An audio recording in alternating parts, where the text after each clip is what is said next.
Jadi ini nilainya juga sangat tinggi. Silakan kepada para jemaah yang sudah di dalam, kita ambil posisi di depan meja narasumber untuk mengikuti kajian ini.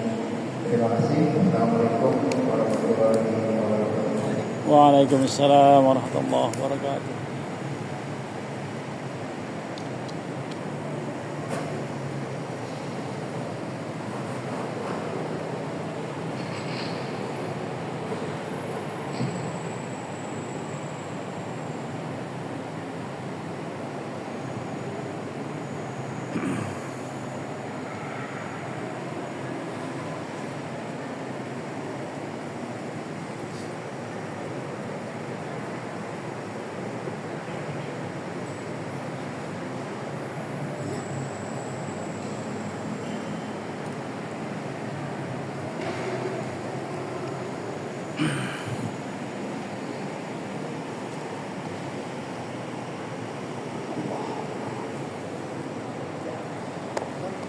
Ada sesi tanya.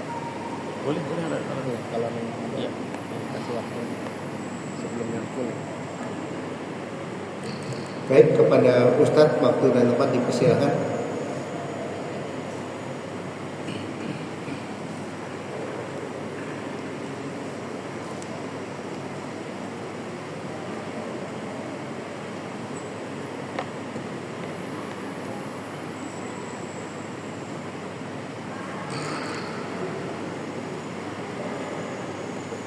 Assalamualaikum warahmatullahi wabarakatuh.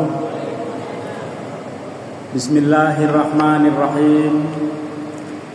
Alhamdulillahilladzi farada alaina siyama syahri Ramadan. Syahrun unzila fihi al-Qur'anu hudan lin-nasi wa bayyinatin minal huda wal furqan. Ashhadu an la ilaha illallah al-malikul alam dzul jalali wal ikram. Wa ashhadu anna Muhammadan abduhu wa rasuluhu al-hadi ila daris salam. Allahumma salli wa sallim wa barik ala sayyidina wa habibina wa syafi'ina wa maulana Muhammadin khairil anam wa ala alihi wa ashabihi ya nabi'il ulumi wal hikam. Amma ba'du. Qala Allah ta'ala fi kitabihil karim wa huwa asdaqul qailin. A'udzu billahi minasy syaithanir rajim. Bismillahirrahmanirrahim. Inna anzalnahu fi lailatul qadr. Wa ma adraka ma lailatul qadr. Lailatul qadri khairum min alfi syahr. Tanazzalul malaikatu war-ruhu fiha bi'izni rabbihim min kulli amr. Salamun hiya hatta matla'il fajr. Wa qala fi ayatin ukhra Syahrul Ramadan alladzi unzila fihi al-Qur'anu hudan lin-nasi wa bayyinatin minal huda wal furqan. Shadaqallahul azim wa shadaqa rasuluhun nabiyyul habibul karim. Wa nahnu ala dzalika minasy syahidin wasyakirin walhamdulillahi rabbil alamin. Para jamaah, bapak-bapak dan ibu-ibu, mu'takifin, mu'takifat, jamaah Masjid Izzatul Islam yang ada di Bekasi, Jawa Barat, yarhamukumullah. Alhamdulillah, pada malam pertama di Ashrul Awakhir Ramadan tahun 1447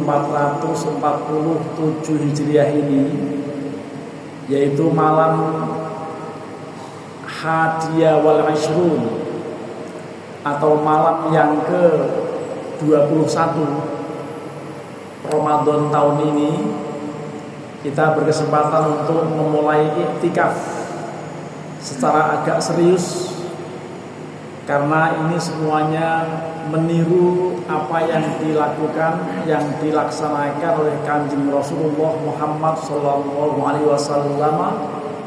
di mana beliau setiap kali memasuki Ashrul Awakhir, beliau selalu aiqadha ahlahu wa shadda mi'zarahu, membangunkan seluruh keluarganya dan menyingsingkan lengan bajunya atau mengencangkan ikatan kainnya. Dalam arti sangat serius beliau melaksanakan ibadah atau melaksanakan iktikaf di 10 hari terakhir.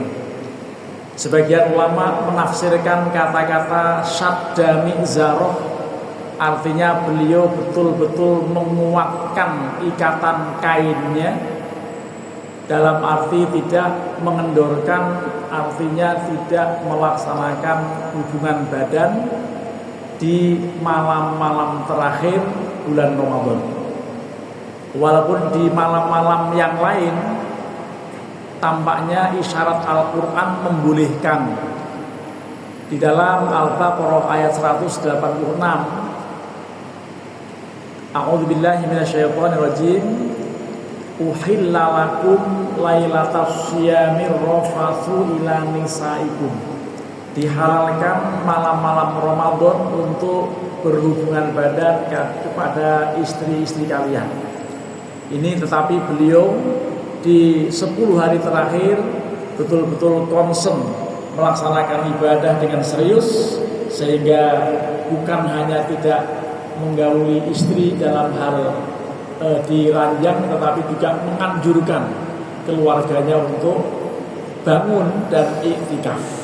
Mudah-mudahan kita mengawali iktikaf Ramadan tahun ini, dan semoga apa yang akan kita laksanakan insya Allah mendapatkan keberkahan, dan insya Allah kita akan ketemu dengan malam Lailatul Qadar, di mana malam Lailatul Qadar itu informasi ayat mengatakan sesungguhnya kami menurunkan Al-Quran pada malam Qadar.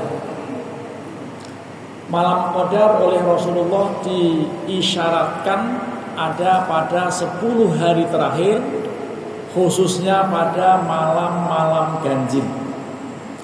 Seakan-akan memang ada di 10 hari terakhir saja. Sedangkan nuzulul Quran disepakati oleh ahli-ahli sejarah. Para ulama menyebutkan bahwa nuzulul Quran terjadi pada tanggal 17 Ramadan. Dengan demikian, tampak-tampaknya Al-Quran Allah turunkan 2 tahap. Tahap pertama yang diterangkan di dalam surat Al-Qadar dengan kalimat inna anzalnahu fi lailatul qadri. Sesungguhnya kami menurunkan Al-Quran pada malam Lailatul Qadar.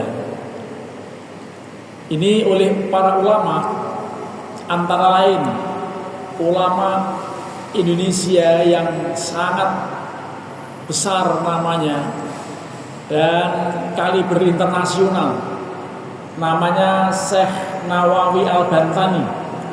Di dalam kitab Maroh Labid Tafsir Al-Quran atau fi tafsiri ayati Qur'anil Majid, beliau memberi keterangan terkait surat Al-Qadar ini.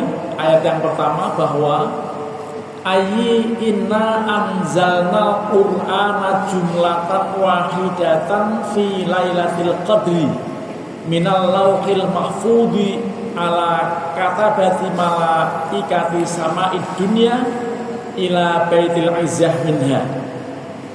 Sesungguhnya kami menurunkan Al-Quran jumlatan wahidatan, dalam jumlah yang tunggal sekaligus, mulai dari surat yang pertama Al-Fatihah, surat yang kedua Al-Baqarah, surat ketiga Ali Imran, surat keempat An-Nisa, surat kelima Al-Maidah, yang keenam Al-An'am, yang ketujuh Al-A'raf, yang kedelapan At-Taubah dan seterusnya lah.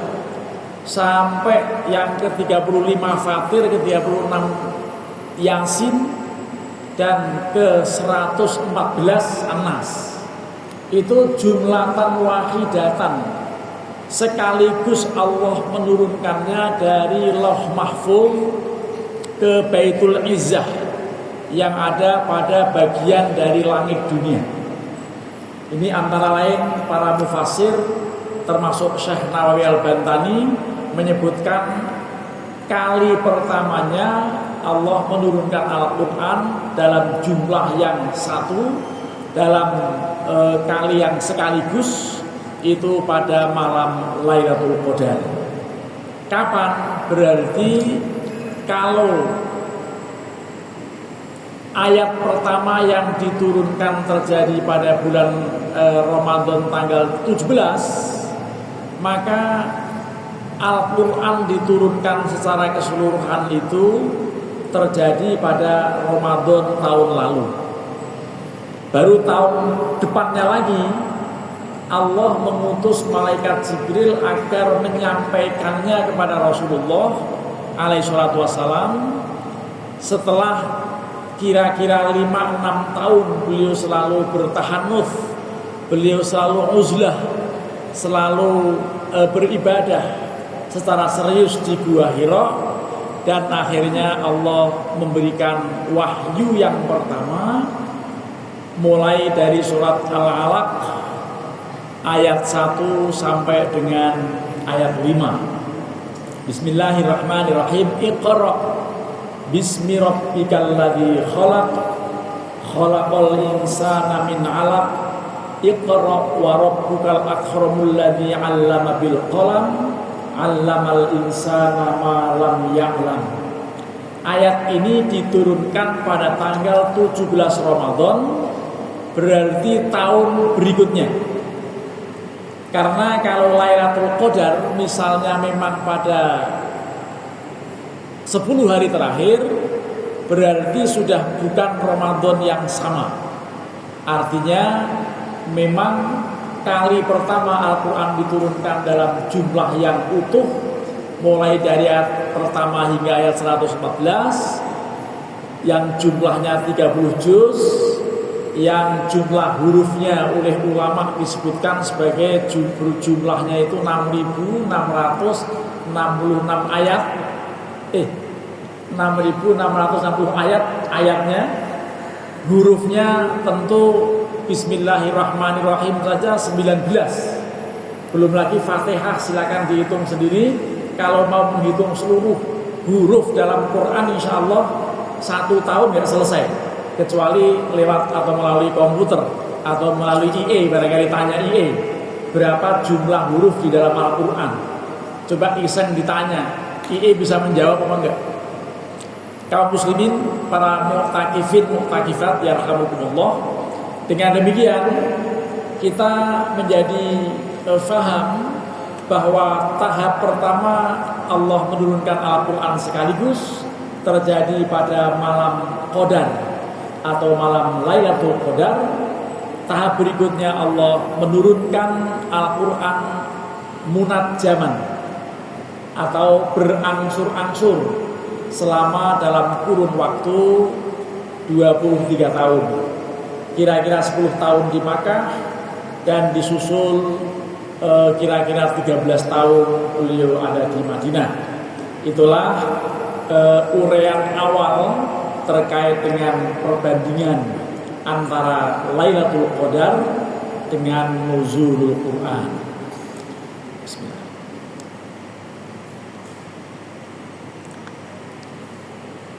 Jadi kalau ada yang bertanya atau ada yang menyoal bedanya apa antara perbedaan dan persamaan antara Lailatul Qadar dengan nuzulul Quran, maka kira-kira persamaannya adalah dua-duanya terkait turunnya Al-Quran.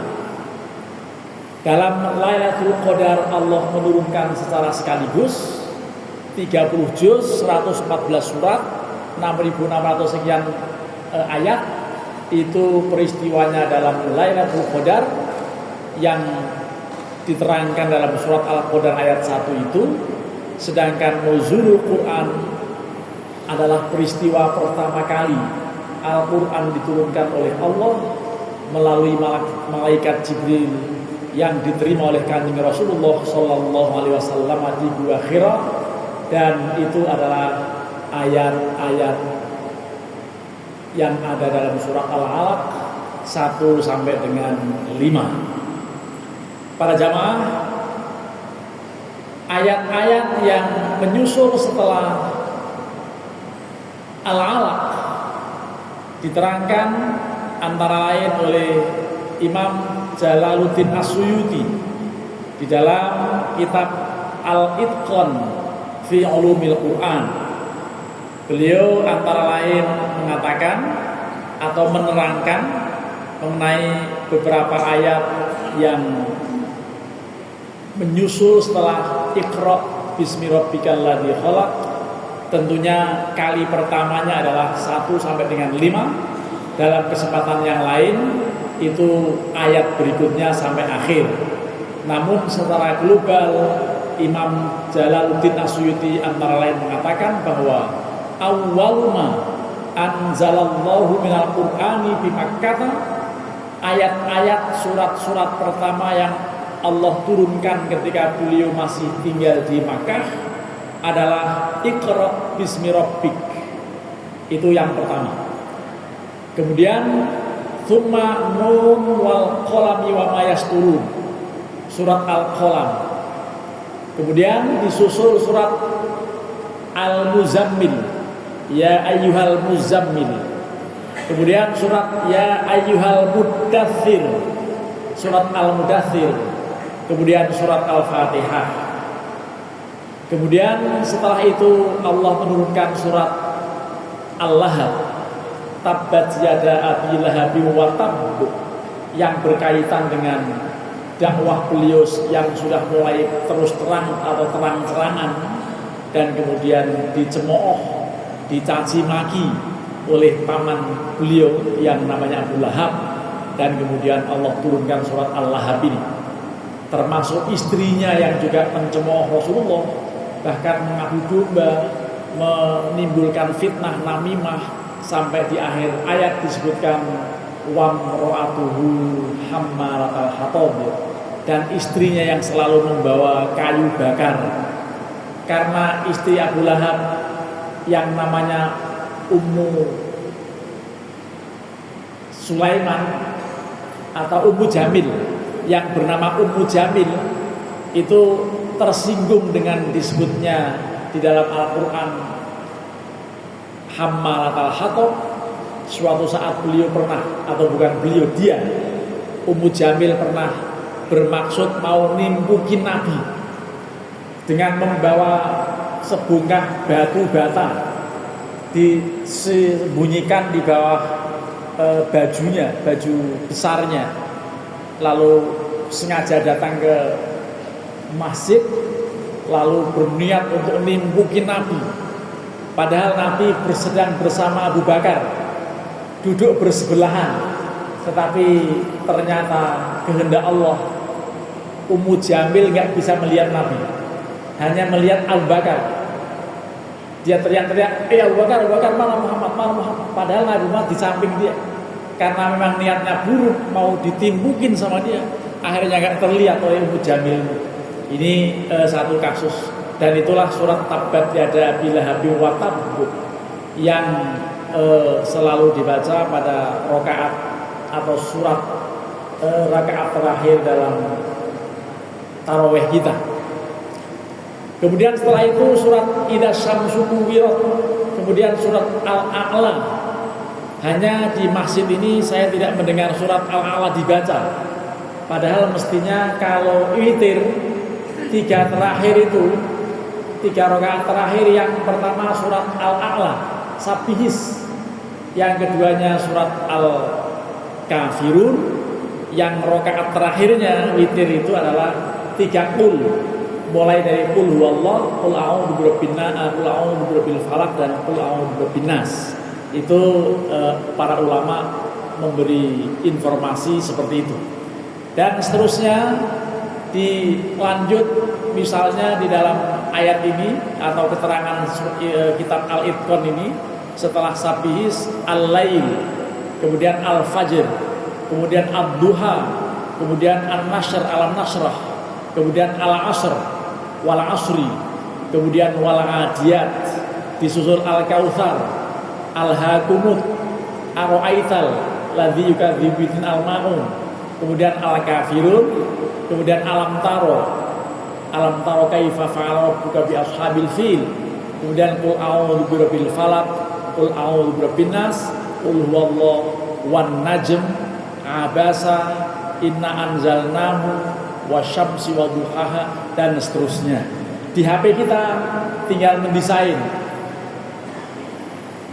surat itu, apakah di HP kita, apakah di maktabah syamilah, bisa dilihat susunan sesuai mushaf atau susunan sesuai urut-urutan turunnya. Itu nanti akan ada keterangan, ada perubahan. Kalau sesuai dengan urutan surat, tentu Al-Fatihah, Al-Baqarah, Ali Imran, An-Nisa, Al-Maidah, Al-An'am, Al-A'raf, dan seterusnya. Tetapi nanti kalau diketik sesuai urutan turunnya, nanti akan cocok dengan yang diinformasikan oleh Imam Jalaluddin Asyuyuti di dalam kitab Al-Itqan fi Ulumil Quran. Bapak dan Ibu kaum muslimin yarhamukumullah, dengan demikian kita kemudian memahami bahwa antara Lailatul Qadar di satu sisi dan nuzulul Quran di sisi lain adalah sama-sama diturunkannya Al-Quran. Kalau bedanya adalah jika di dalam Lailatul Qadar itu Allah menurunkan secara keseluruhan, sedangkan di dalam nuzulul Quran yang peristiwanya terjadi pada tanggal 17 Ramadan itu hanya awal-awal surat, khususnya surat Al-Alaq ayat 1 sampai dengan ayat 5. Perbedaan yang lain antara malam Qadar atau malam Lailatul Qadar dengan nuzul Quran. Kalau nuzul Quran pasti tanggalnya selalu diperingati pada tanggal 17 Ramadan. Sementara kalau Lailatul Qadar tidak tahu pastinya, tidak ada yang tahu persis kapan turunnya. Karenanya kita kemudian menjadi ingat apa yang disampaikan oleh Syekh Nawawi Al-Bantani di dalam kitab yang lain, tepatnya dalam kitab Nihayatuz Zain, ketika beliau menerangkan mengenai sikap yang terbaik di dalam mengisi malam-malam Ramadan, khususnya 10 hari terakhir. Beliau mengatakan bahwa tingkatan-tingkatan atau ranking atau pemeringkatan ihya'u aslul awakhir, jadi menghidupkan malam-malam 10 hari terakhir itu ada 3 tingkatan. Kata beliau ada tingkatan mulia, ada tingkatan wusta, dan ada tingkatan dunia atau tingkatan adna. Kita menjelaskan atau beliau menjelaskan dari tingkatan yang paling tinggi. Apakah nanti kita masuk dalam kelompok tingkatan yang tertinggi atau mungkin yang paling rendah atau pertengahan? Mari kita lihat. Cara menghidupkan malam 10 hari terakhir dikatakan sebagai tinggi kalau dia melaksanakan sholat sepanjang malam. Itu tingkatan idealnya. Sepanjang malam tidak jeda sholat terus. Kita kayaknya nggak sanggup, karena kita juga tidak terus menerus, dan memang tentu ada anjuran dalam statement lain bahwa li ainika wali ainika hakun wali badanika hakun. Kita ada hak, mata kita ada hak untuk istirahat. Karena yang tadi pengurus masjid sepakat jam 11 sampai jam 2 atau jam 1 istirahat. Nanti dibangunkan dan seterusnya. Ini bagian dari gambaran kita tampak-tampaknya di masjid ini dan di masjid-masjid lain belum bisa masuk dalam kategori yang tinggi ini, yang disebut sebagai mulia atau yang tertinggi, karena ihya ulail kullahu bisolah. Jadi menghidupkan malam semuanya, seluruh malam dengan sholat, ini berat sekali. Tentu hanya orang-orang tertentu yang sudah betul-betul luar biasa kekuatannya. Tetapi tampaknya ini secara teori memang disampaikan begitu oleh Syekh Nawawi Al-Bantani di dalam kitab Nihayatul Zen Babul I'tikaf.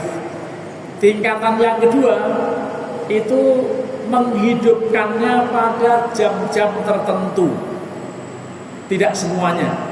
Kita melaksanakan mulai dari jam 7:30 tadi hingga jam 9:30, atau saya amati tadi 9:30 kurang sedikit baru selesai taraweh yang 21. Sedangkan ketika yang 8 itu selesai sebelumnya, kira-kira setengah jam sebelumnya.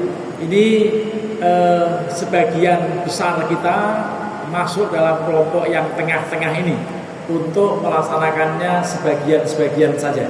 Artinya memang begitu, kemampuan kita masih pada menghidupkan malamnya, tidak seluruhnya. Karena memang kita perlu istirahat dan kita perlu juga menyimpan tenaga yang kemudian nanti begitu bangun bisa segar kembali.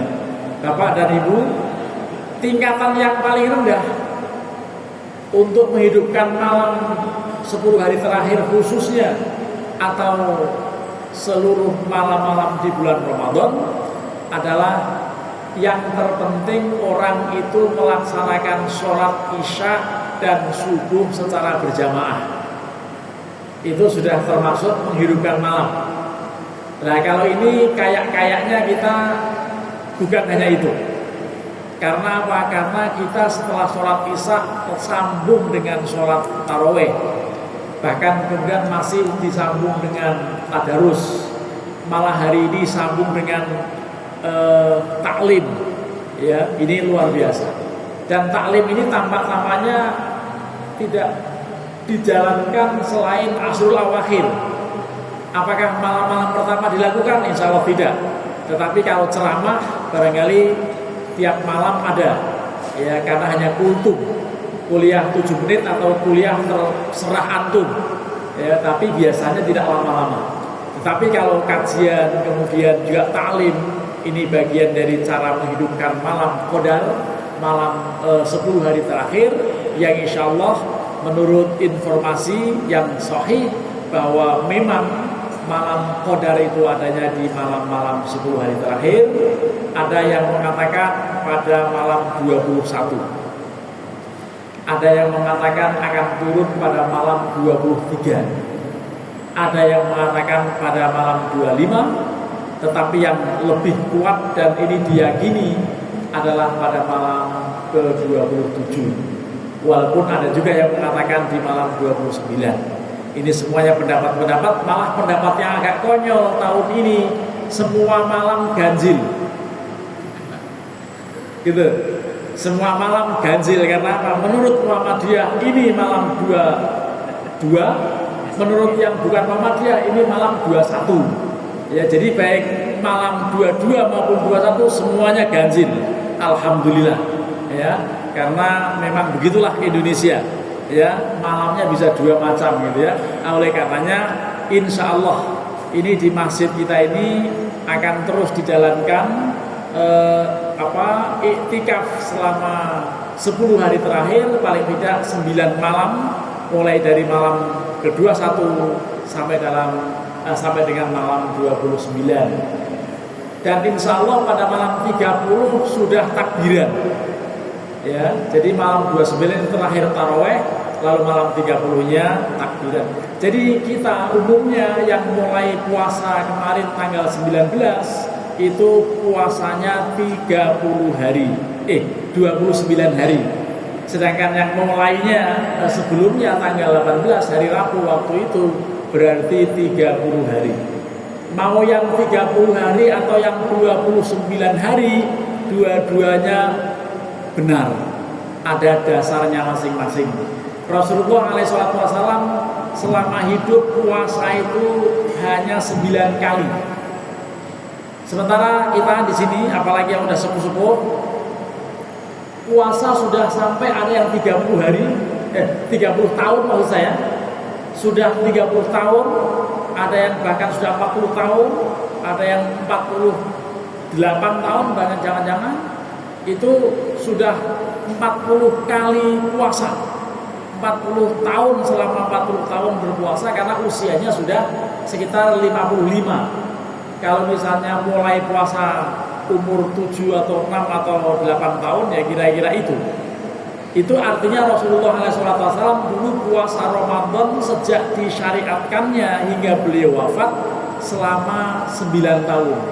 Dan 9 tahun itu 8 kali beliau melakukan puasa sebanyak 29 hari, hanya 1 kali yang beliau melakukan 30 hari. Nah, jadi Muhammadiyah yang sekarang menjalankan 30 hari ikut Rasulullah yang waktu itu sekali. Sedangkan yang non Muhammadiyah 29 hari ikut yang beliau lakukan selama 8 kali. Itu kebetulan saja. Itu artinya mana saja dilakukan, asal jangan ikut pendapat orang yang bilang kalau saya pengen puasa belakangan dan lebaran duluan. Ini yang gak ada rumusnya. Ya, kalau ada orang yang punya pendapat seperti itu. Bapak-bapak dan ibu-ibu kaum muslimin, mu'takifin, mu'takifat yarhamukumullah.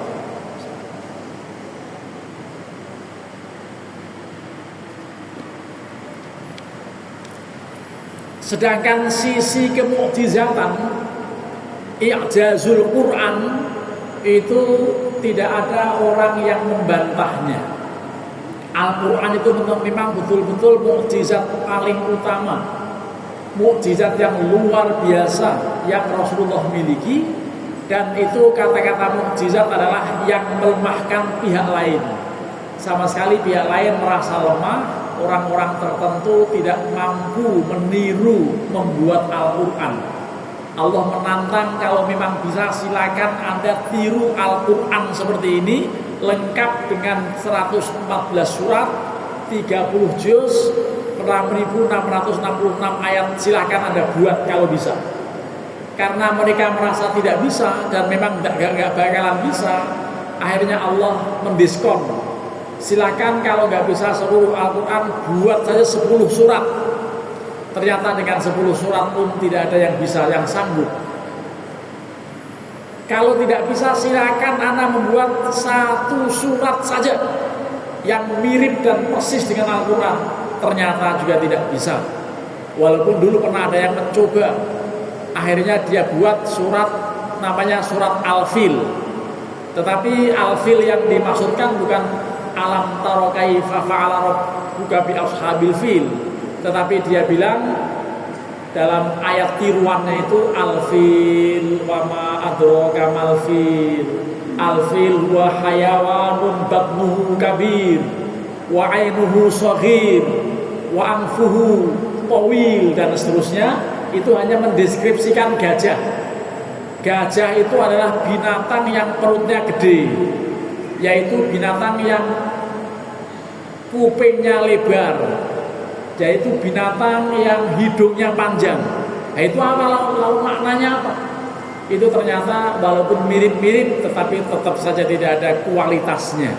Itu ada yang pernah mencoba, tapi ya begitu hasilnya, tidak sama sekali bisa. Karena apa?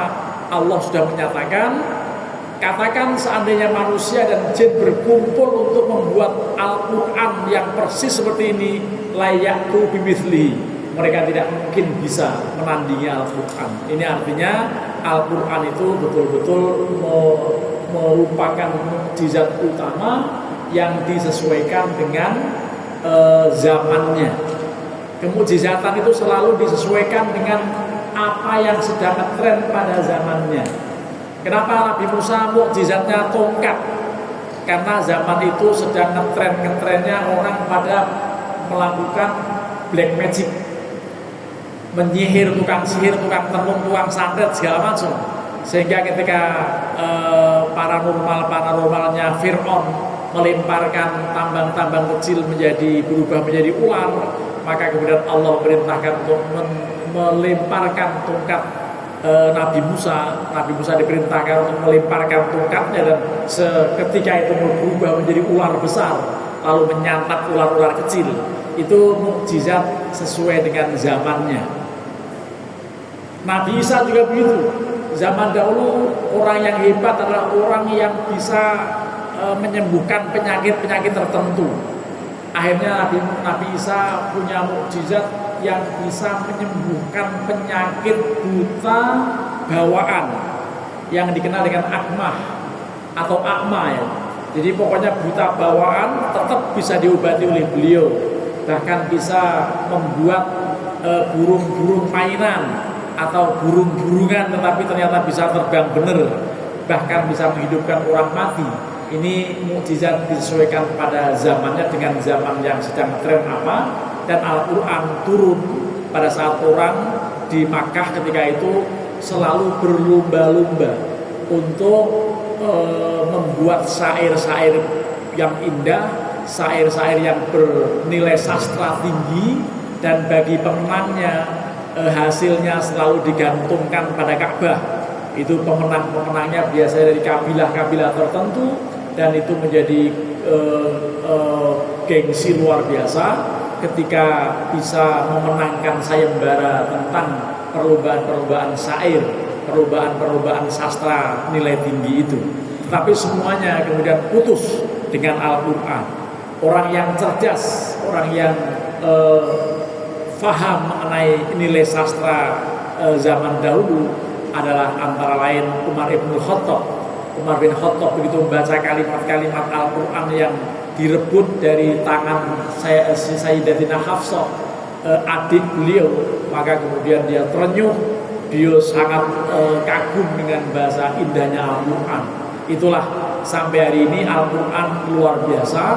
Itu kemudian dijamin oleh Allah akan selalu ada di dunia ini, sekalipun seandainya seluruh Al-Quran yang ada di muka bumi ini dihanguskan, dihancurkan atau dimusnahkan, itu tetap masih akan terpelihara karena Al-Quran ada pada dada para penghafalnya. Di Indonesia saja itu ada ribuan, bahkan mungkin jutaan orang-orang yang hafal Al-Quran, para santriwan hafidhah di seluruh Indonesia. Ini menunjukkan bahwa Allah betul-betul menjamin, Allah betul-betul melibatkan pihak lain, para hafidhah untuk memelihara Al-Quran. Allah berfirman, Inna nahnu nazzalna dzikra wa inna lahu lahafidun. Sesungguhnya kamilah yang menurunkan Al-Quran al-Dzikra, dan kamilah yang akan menjaminnya. Ketika Allah berfirman dengan bahasa inna, bukan ana, kami, bukan saya, berarti Allah melibatkan pihak lain. Siapa itu? Para hafid, para hafidot, para mutqinin dan mutqinat, orang-orang yang betul-betul mutqin di dalam menghafal Al-Quran. Alhamdulillah, negeri kita insya Allah mudah-mudahan aman, menjadi baldatun thayyibatun wa rabbun ghafur, menjadi negeri yang damai, aman dan sejahtera. Walaupun banyak orang yang agak khawatir dengan peperangan antara Iran dengan Amerika saat ini, yang juga sangat dimungkinkan berpengaruh pada harga minyak. Nanti kalau tiba-tiba kita mudik pulang kampung, minyak melambung tinggi, bisa pulang tapi nggak bisa kembali. Ini luar biasa yang dikhawatirkan oleh banyak pihak. Tetapi mudah-mudahan Allah melindungi bangsa kita. Mudah-mudahan kita semuanya terlindungi dengan dikumandangkannya doa-doa kunut pada sholat witir yang separuh terakhir. Dan bahkan banyak orang-orang yang selalu memandangkan doa kunut pada setiap sholat subuh. Ini bagian dari cara ikhtiar batin. Mudah-mudahan negeri ini dilindungi oleh Allah Subhanahu wa taala. Bapak dan Ibu kaum muslimin, kaum muslimat, ini masih ada waktu 20 menit. Jika seandainya ada yang ingin berdialog, ada yang ingin berdiskusi soal perbandingan, soal kemukjizatan antara Lailatul Qadar di sisi lain atau di satu sisi dan nuzulul Quran di sisi yang lain, maka silahkan kita sampai akan mengakhiri dialog ini atau mengakhiri uraian ini tepat pada pukul 11, dan setelah itu nanti ada kesempatan untuk istirahat menurut pengumuman yang tadi. Tetapi saya tidak bermaksud untuk meminta kupon karena sahurnya bukan di sini. Kalau sahur di sini, insya Allah anak-anak di rumah menjadi tidak ada yang masakin, karena istri saya bawa sini, ya, supaya nyopirnya tidak kantung untuk pulang ke Serpong. Ini luar biasa. Mudah-mudahan perjumpaan kita ini membawa hikmah, membawa manfaat, dan silahkan kalau ada yang ingin berdiskusi soal yang sudah disampaikan. Sekaligus saya mewakili atau menjadi moderator jika seandainya ada diperlukan dialog. Tetapi kalau tidak, nanti masih kita akan lanjutkan hal-hal yang kaitannya dengan soal nuzul Quran dan Lailatul Qadar, karena ada beberapa yang masih penting untuk kita sampaikan. Silakan.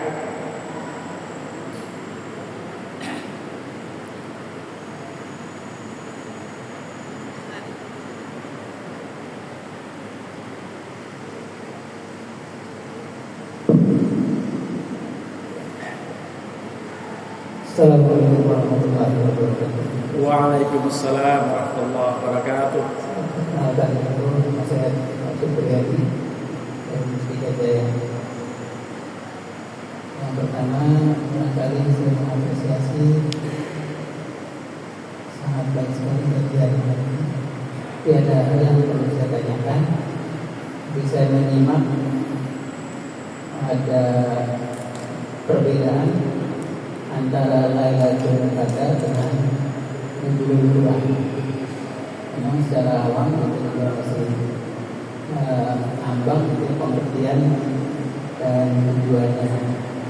Jadi kalau saya simak tadi, Lailatul Qadar itu diturunkannya Al-Quran juga secara utuh, kan? Tapi kalau nuzulul Quran kan itu bertahap.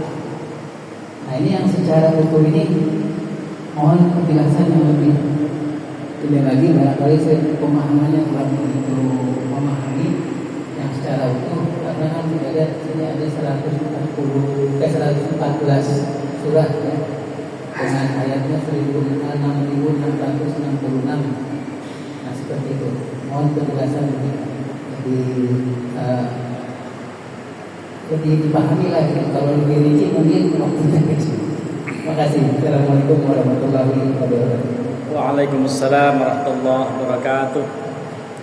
Maksud dari Allah menurunkan Al-Quran jumlatan wahidatan atau minal lauhil mahfuz ila baitil izzah minas sama'id dunya, itu memang Allah menugaskan malaikat untuk mengambil Al-Quran yang tadinya ada di Lauh Mahfuz, diletakkan ke sebuah tempat namanya Baitul Izzah.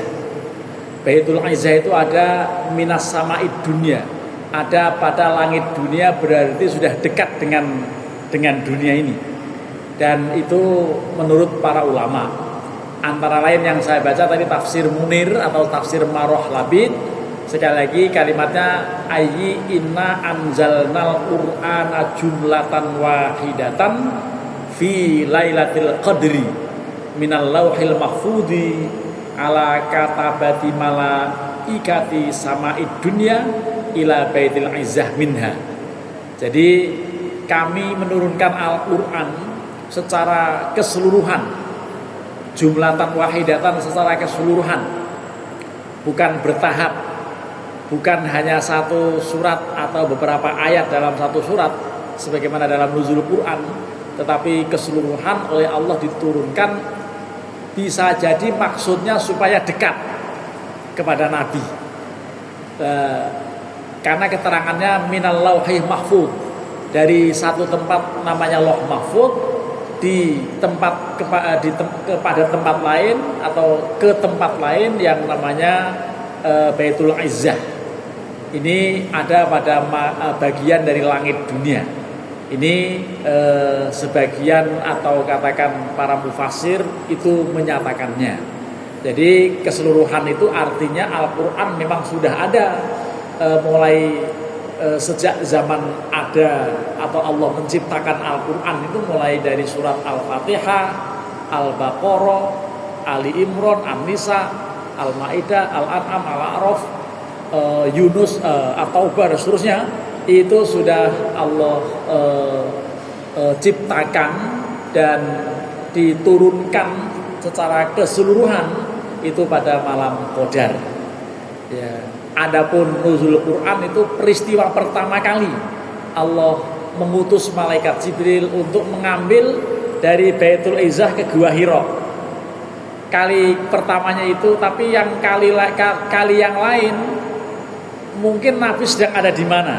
Nabi sedang ada di mana? Ada kalanya Nabi sedang sholat, ada kalanya Nabi sedang sedang ada juga waktu Nabi malah dikatakan sedang tidur dan seterusnya. Itu sesuai dengan ya kehendak Allah tentu, tetapi juga sesuai dengan keperluan. Walaupun kadang-kadang agak lama Nabi menunggu-nunggu wahyu. Contohnya ketika Nabi selama 16 bulan sampai di Madinah, sholatnya selalu menghadap ke Baitul Maqdis, masih menghadap ke utara. Tetapi dalam benak beliau sangat ingin malaikat Jibril datang membawa wahyu yang memerintahkan agar sholat tidak menghadap ke Baitul Maqdis, tetapi keinginan beliau supaya ke Baitullah Ka'bah, sehingga dikatakan qad naro taqalluba wajhika fis sama falan waliyannaka qiblatan tardah. Jadi kami melihat engkau bolak-balik melihat ke langit, menghadang atau mengharap-harap malaikat Jibril menurunkan wahyu untuk memalingkan arah sholat bukan ke Baitul Maqdis tetapi ke Baitullah. Itu contohnya. Di dalam hal yang lain ketika Rasulullah sedang sholat memang masih menghadap ke utara, akhirnya ayat itu turun, falan waliyannaka qiblatan tardah, itu kemudian fawalli wajhaka syatrul masjidil haram, sehingga peristiwa itu turun pada waktu Nabi sholat di Masjid Qiblata ini. Itu yang kemudian sampai sekarang ada. Dan lain-lain. Termasuk Nabi pernah diuji oleh Allah lama tidak turun-turun wahyu, padahal beliau sangat ingin turun wahyu. Betapa beliau sedang resah karena apa? Ada gosip yang luar biasa menyangkut Sayyidatina Aisyah yang waktu itu digosipkan oleh orang-orang munafik berselingkuh dengan seorang yang bernama Sofwan bin Mu'attal. Ini ada kemudian turun wahyu yang lama tidak turun-turun, kira-kira hampir 1 bulan penuh. Akhirnya Allah turunkan surat An-Nur ayat 11 hingga ayat 26. Itu juga ada latar belakangnya. Jadi ini yang begini ini ada pada kajian soal ulumul Quran, termasuk kajian-kajian tarikh tasyrik atau sejarah pensyariatan hukum, yang kemudian kita mengenal juga ada hadithul ifki, yaitu berita bohong yang menyangkut soal Aisyah. Belum lagi hal-hal yang ada di Makkah, itu juga banyak peristiwa-peristiwa yang antara lain tadi ketika berdakwah terus terang, kemudian dicemooh oleh Abu Lahab dan seterusnya. Jadi selama 23 tahun Allah menurunkan Al-Quran, kadang ada sebabnya, kadang tidak ada sebabnya. Sehingga kalau kita melihat kitab Asbabun Nuzul, maka tidak semua ayat turun dengan sebab. Tidak semua ayat itu ada sebab turunnya. Karena Allah juga pengen berkehendak tanpa sebab apa-apa, tapi Allah menurunkan begitu. Ada juga yang kaitan dengan pertanyaan. Apa antara lain itu ketika para wanita bertanya kepada engkau mengenai, atau orang-orang bertanya kepada engkau mengenai menstruasi. Wa yas'alunaka 'anil mahid qul huwa adzan fa'tazilun nisa fil mahid dan seterusnya. Itu semua umumnya ayat-ayat tertentu ada sababun nuzul, tetapi banyak juga ayat lain yang tidak ada sababun nuzul. Antara lain kitab yang menerangkan mengenai sababun nuzul itu adalah kitab Lubabun Nuqul fi Asbabin Nuzul karya Imam Jalaluddin As-Suyuti yang ada pada hamish atau tepi kitab Tafsir Jalalain. Itu antara lain. Jadi ini memang yang namanya munajjaman tadi atau berangsur-angsur itu mengiringi peristiwa nuzul Quran. Sedangkan yang munajjaman yang jumlatan wahidatan itu hanya sekali Allah turunkan pada saat malam Qadar. Demikian apa yang bisa dikemukakan terkait perbandingan antara Lailatul Qadar di sisi lain dan nuzul Quran pada sisi tertentunya atau di satu sisi. Barangkali masih ada waktu kira-kira 7 menit ya terkait dengan apa yang sudah kita kemukakan. Mudah-mudahan ada manfaat ya. Silakan, ini mungkin masih perlu dipertajam ya.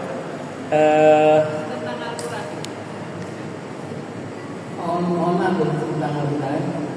Jadi di beberapa ayat dari ayat pertama sampai terakhir, kalau kita baca ada ayat-ayat yang khusus kalau dibaca kita harus sujud ya. Nah, seandainya kalau kita baca lupa tidak sujud, itu bagaimana hukumnya? Tolong klarifikasi. Ada 13 ayat di dalam Al-Quran yang merupakan ayat-ayat sajdah. Antara lain ada pada surat Al-Alaq, kalla la tuti' wasjud waqtarib. Ya.